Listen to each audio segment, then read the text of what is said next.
Hey everybody, welcome to Obscurities and Miniatures. It is another Friday, which means we are bringing to you yet another obscurity in literature.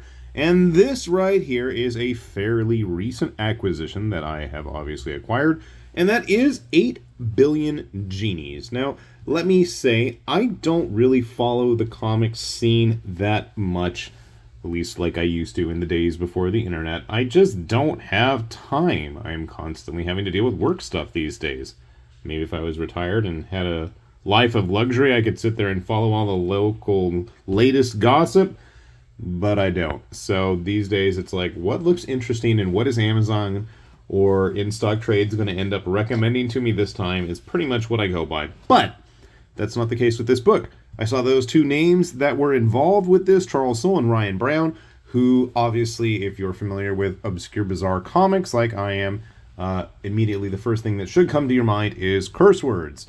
And then the next thing that comes to my mind is God Hates Astronauts, both books that were illustrated by Ryan Brown, but also had Charles Soule involved as well. Now, sadly, at first, because I tend to buy things sight unseen a lot and just kind of like read some blurbs and say, hey, this sounds like something I thought. My first thought was it was going to be somewhat related to Kill 6 Billion Demons, which I've said many, many times on this channel is one of my absolute favorite comics. It's also a free webcomic. If you want to read it, check it out. And I'm so happy with myself because as I was wandering through San Diego at the local book off down there, I finally found one of the larger versions of said book. Unfortunately, volumes 3 and 4, and I'm assuming the soon-to-be 5, if I don't even remember what I have anymore. But anyway, you can see there's a big difference in the size. Nope, totally unrelated to that. What this book is all about is the fact that every single person on Earth at the time of this story taking place, hence the 8 billion, is going to get their own personal genie to grant them a wish. Now, what sounds like a pretty silly and ludicrous idea is actually really cool, and I love what they've done with this story because they took it in places I didn't expect them to. And honestly and truly, if there was ever a book that I would love to see like a director's cut that included more fleshing out of what's in the story, it would be this.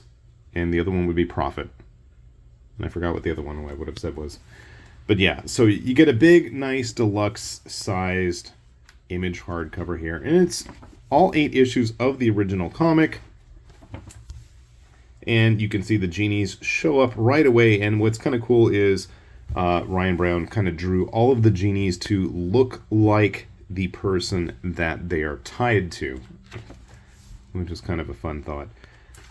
So, of course, things go crazy right away. And if you're familiar with either Curse Words or God Hates Astronauts, things get wacky and bizarre really quickly. I'm not going to get into it too much, but you've got, just insanity and weirdness popping up right away. People trying to outdo each other in taking care of the earth and the environment. You've got wacky superheroes as the story commences, and, well, things get interesting really quickly. In fact, they get to the point where you've got the earth looking like this. And so after you've got everybody with their original ideas of their wishes, you start to get all of the survivors, the planners, the forward thinkers, as they start to kind of amass power, plot, plan, and yeah, I'm not going to explain that, but you can see there's some interesting things going on there if everybody has their own personal genie, and there's, all sorts of shenanigans as the story commences. There are definitely things I did not expect. There are characters I did not expect. And I will say this, that the ending of the book was actually quite a surprise. And I am really glossing over a ton of stuff in here because this is one of those books where I feel like if you go in blind, there's a lot more to enjoy.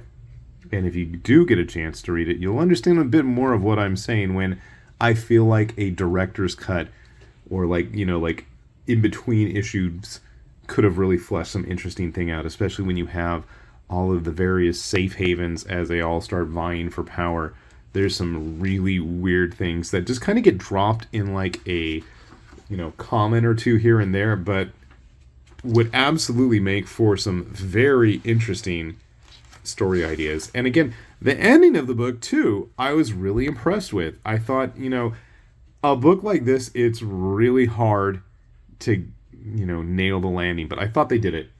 Would some people consider it kind of cheesy, maybe? Possibly. I thought that given the overall tone of the book, it was perfect. And here you got Wizor from Curse Words. I want to say he showed up at one point in the book too. Various Genies.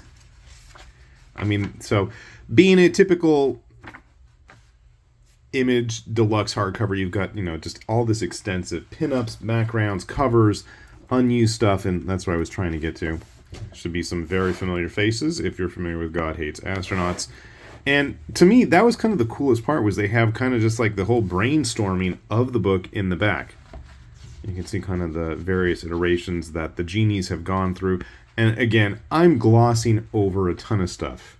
There's a lot that happens in this book, and the story goes places I really didn't expect it to, which was kind of interesting. Again, some of the Genies there.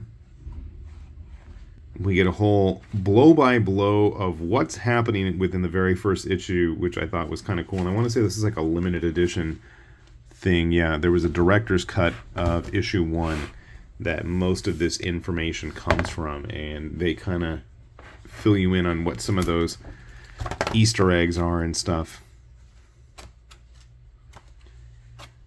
There was one panel in particular that just felt like it belonged in God Hates Astronauts.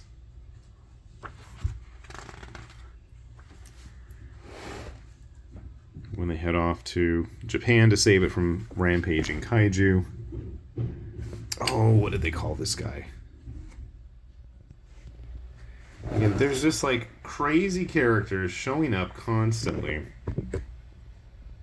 It's like something out of an old like Gonagai Dynamic Pro type super robot show. So if you have a oh, here it is. Somewhere around here. That's the panel I was looking for. Again, feels like something straight out of God Hates Astronauts, where you've got all of the named villains showing up, because of course the villains are going to show up in a story like this. Why wouldn't they? They're a very minor note in the overall grand scheme of things. And again, with this whole Wish business with 8 billion people, and what's kind of cool is as the story commences, we start to see at various points throughout the book the human population dwindling, as well as the genie population, because after all, each genie is granted to one of the 8 billion people living on the Earth at the time that the story takes place, and then they disappear afterwards. So there's just a lot of wild and crazy stuff that shows up in the backgrounds, is mentioned in passing. We've got reindeer getting eaten by the moon, just crazy stuff like that. So if any of this sounds remotely interesting, and again, I'm not one to want to really spoil things for you guys. This just came out recently, so it should be readily available if you have a comic shop or access to a comic shop distribution system that you prefer. It should be relatively easy to get a hold of, and I will see if I can find a Amazon link for you, obviously, because that helps out the channel, and why would I not want that, right? Right. So anyway, fun book. I put aside all the fun, crazy stuff that I've gotten in Japan, again, because I wanted to talk about this book. I absolutely enjoyed this, and for me to actually take it, and then as soon as I finished it, read through all of that background material and then want to start it again, that's a rarity. And I mean, that truly is a rarity. I don't do that often immediately after finishing a book, but it had that much of an impact on me. So take that for what you will. If you value my opinion for some strange reason, then, take that as a very high note of regard in this case. And with that said, then, this has been High Lord Tamberlane with Obscurities and Miniatures, saying thanks for watching, and we will see you back here soon. Bye-bye.